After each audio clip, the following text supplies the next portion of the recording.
Hey everybody, welcome back to the channel. Today we're taking a look at this NH35 Lefty Royal Oak inspired build. To start off with the components of the build, first we have the handset, followed by a Hemicube automatic winding rotor in yellow gold. This is the Grand Tapisserie dial, the NH35 movement, and of course a 41mm Royal Oak style case and accompanying bracelet. To start this build, I'm going to break out the movement holder and get the movement secured dial side down. This watch comes courtesy of a gentleman named Mike who commissioned the build. One of Mike's requests was for an exhibition caseback and the use of a black or gold rotor. That said, request might be a very strong word, as Mike was incredibly easygoing and gave me full creative freedom, telling me I could change anything I wanted. He mentioned that his arms were sleeved out, and some of the best work he had received was when he let the tattoo artist work without restraints. Though grateful for the comparison, I reinforced that this was his watch, and though I would do my best to guide him, he should have the final decision. The first decision was the rotor. While I personally prefer rose gold over yellow gold, I actually felt the yellow gold worked well in this build. It adds a touch of color that a black or stainless steel rotor wouldn't have. I sent Mike several rotor designs to choose from, and he selected a relatively new pattern known as the Hemicube. Initially, he was concerned that the pattern might be too bold and take away from the overall look of the watch. I assured him that with the watch being on his wrist a majority of the time, the rotor wouldn't be visible. It would only be once the watch was removed that the rotor could draw the eye in for a closer look. Just like in previous builds, the stock rotor was removed and the aftermarket rotor was added to the back of the movement by screwing it into place. With the movement now dial side up, eagle-eyed viewers may have noticed something's off with this date wheel. Not only is it black with white numbers, the numbers are upside down. In one of our earliest emails, Mike mentioned that he was left-handed and wondered if a lefty version of the watch was possible. That's when I really got excited. As you know, I'm always up for a challenge, especially when it means personalizing a watch to suit the wearer. I had the opportunity to build a Destro or left-handed watch when I featured a Sprite GMT on the channel, though the gentleman who commissioned that build was right-handed and preferred a standard configuration. So when Mike brought up the idea of a left-handed watch, I jumped at the opportunity. I wasn't able to find any standalone 9 o'clock date wheels, though I was able to find a movement with a 9 o'clock date wheel already installed. My plan was to build off of this and mount the dial to the movement normally, and then when it was rotated 180 degrees, the crown would be on the left side of the watch, the date window would be at 9 o'clock, and the date wheel would be oriented correctly. Mounting the dial in this way meant that the 12 o'clock double marker would now be at 6 o'clock. While it would have been nice to rearrange the indices so that they were in their correct location, it would have left little holes down at the 6 o'clock slot from where the old indices used to be. I let Mike know about this issue and he was undeterred. He said he ran upstairs to his wife to tell her. He later mentioned that when I replied to his initial email, he woke her up to read it together. Guys, don't wake up your wives. As you can see now, I'm going through the process of shaving down the leftover nubs caused by removing excess dial feet. This dial actually came with 6 feet total, and I only needed 2 of them, so I lined up the dial over the movement, saw which feet I needed, and removed the rest. As for the aesthetics of the dial, Mike wanted to keep it classy and decided to go with a black dial with stainless steel markers.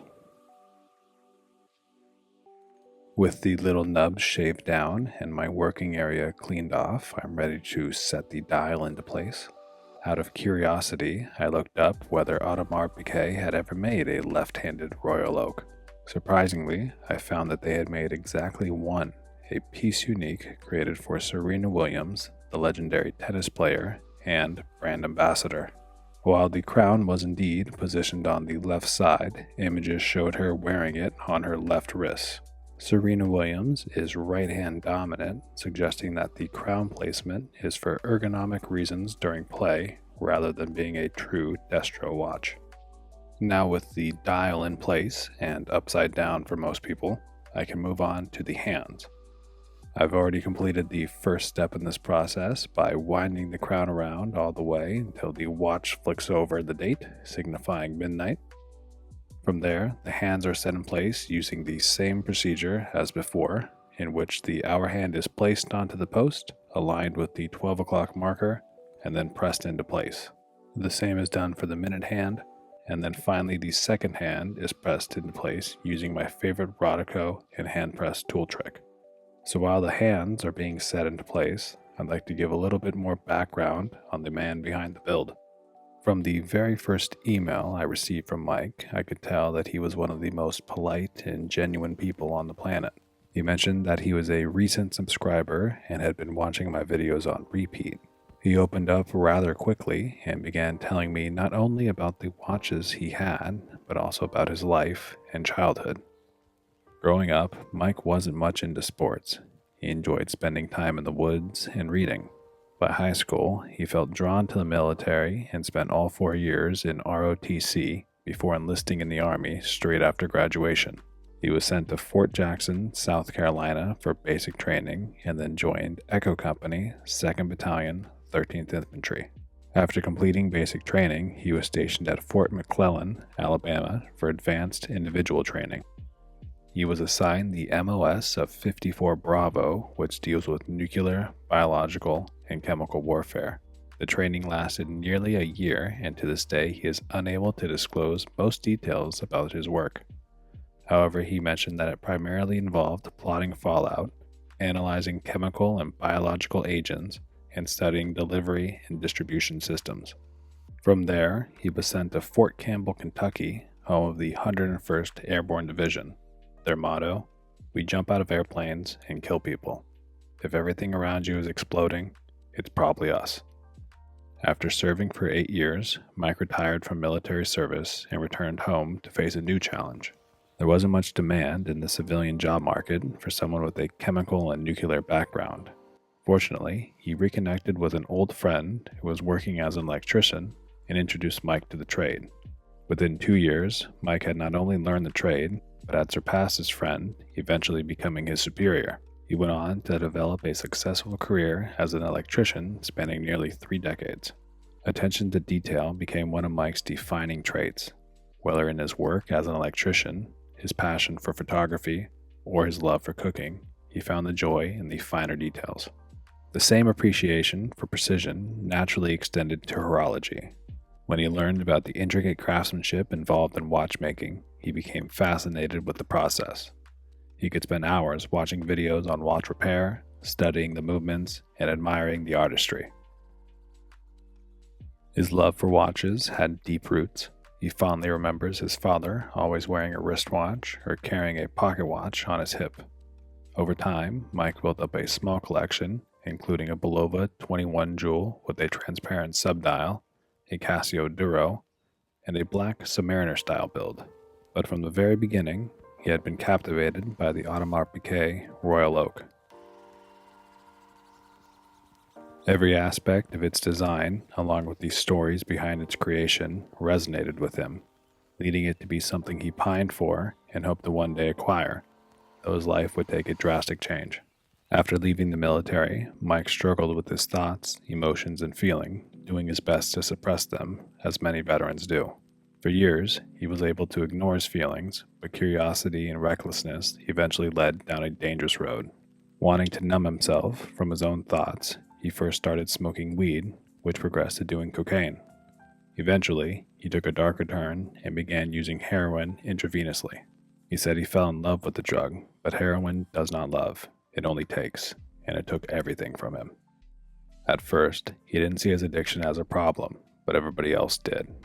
His family, friends, bosses, relationships all took umbrage with Mike and the path that he was on as it slowly destroyed his life. It wasn't until he found that he himself was the problem did he realize that change was necessary. He checked into a rehab facility called Recenter. The withdrawal was brutal, but he pushed through. From that point on, his life took on a whole new meaning.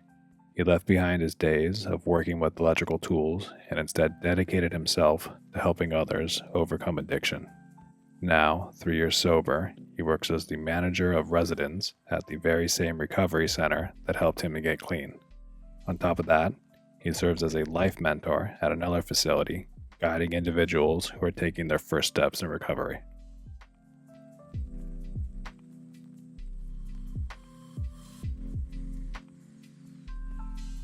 Though his life is incredibly busy, Mike always finds time for a project he started a year and a half ago. Mike was able to combine his two greatest passions, helping those in need and horology, into a concept I truly admire. He'll buy old or broken watches and restore them, replacing crystals, polishing cases, replacing straps, whatever it takes to get the watch running again. Then, when a resident or mentee reaches a recovery milestone, he gifts them the watch to celebrate the occasion.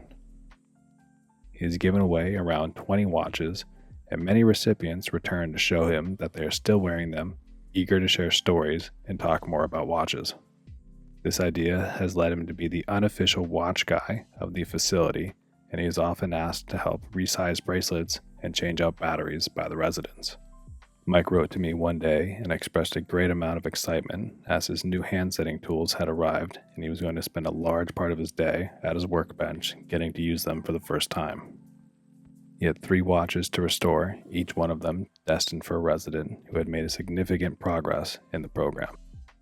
Mike's journey is one of resilience, redemption, and passion, from serving in the military to working as an electrician, overcoming addiction, to mentoring others in recovery, all while holding his love for watches close to heart and finding a way to use them as a symbol of hope.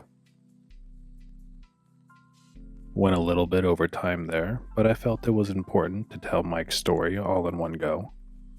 So to recap on the watch progress, the hands have been set in place, the crown stem was removed from the movement, the crystal and case were wiped down and cleaned, the movement was then set into the case, and now I've just reinserted the crown stem back into the movement in preparation for cutting it down to size. I just pulled the measurement from the back of the crown to the edge of the case, and then I'll pull out the stem here, and using that measurement, I'll be able to cut the stem down to the correct size.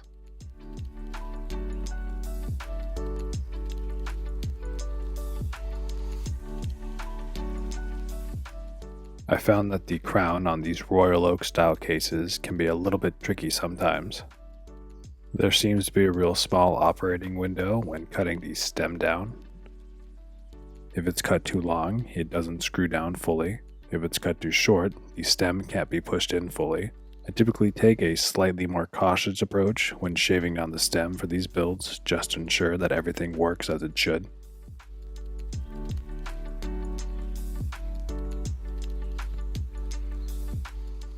With the stem cut well above the indicated line, it's time to break out the power tools and cone off and shave down the remainder of the stem.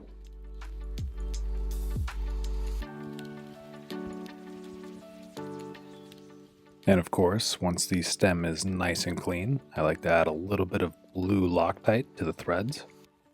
Blue Loctite isn't permanent, though it does give a little bit of an extra hold just in case. Now I face the tricky task of screwing the crown back onto the crown stem and then cleaning up any leftover Loctite. Moving on to lubrication, I've taken this micro Q-tip and dipped it in a little bit of silicone grease, and I'll put it inside the crown tube to lube up the O-ring within that. There's also a gasket inside the crown, so I'm going to make sure that I get the sufficient amount of lubricant applied to that as well.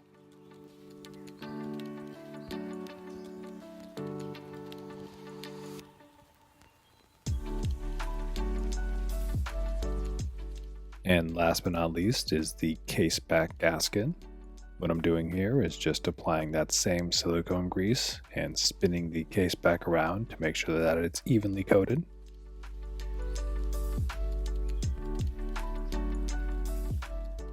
And after allowing the Loctite to dry, I'm going to push the crown stem back through the case and into the movement. And once that's installed, I can fully tighten down the crown, make a quick adjustment to the camera, and then finally, we get our first look at this thing. Manipulating the crown on this watch was harder than it should have been, not for any mechanical reason, but it just felt weird operating the crown with my left hand. There's a great YouTube channel called Smarter Every Day.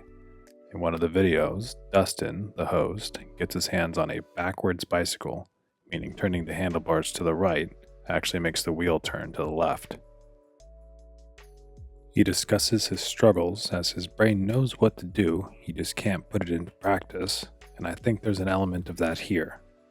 However, with Mike being left-handed, I'm sure adjusting the time and date came naturally to him.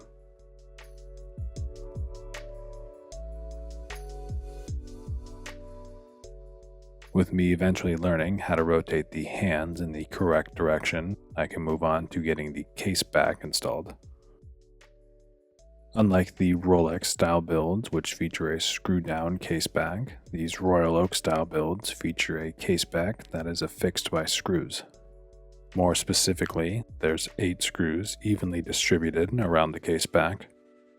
Once you've seen me screw in one screw, you've seen me screw them all down, so I want to tell one more story about Mike. As the build neared completion, with only final checks on timekeeping and power reserve remaining, Mike asked if the watch could arrive by a specific date.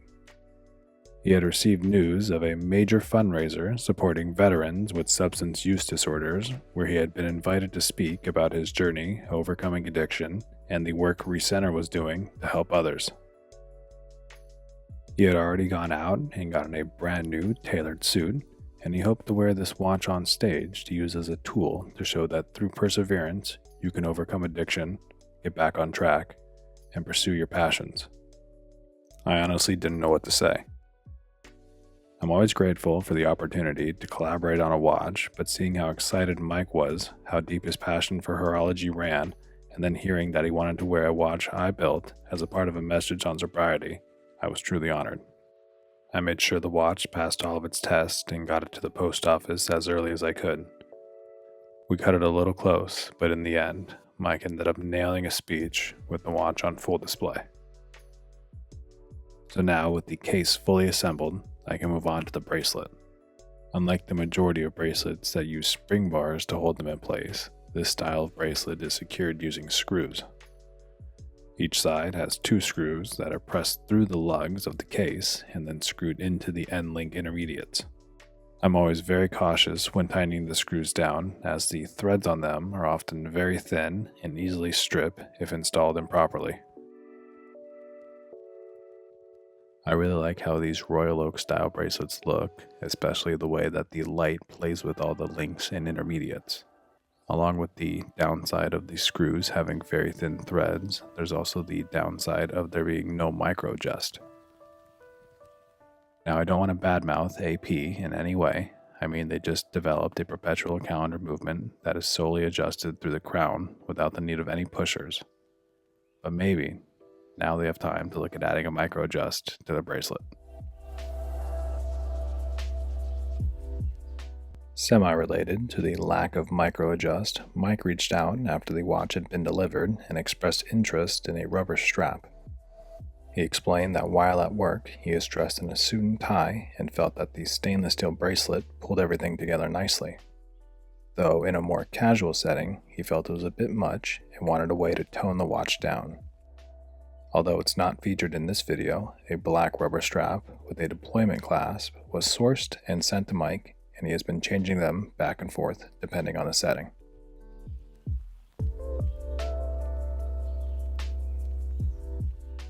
As we wrap up the video, I want to take a moment to highlight something important.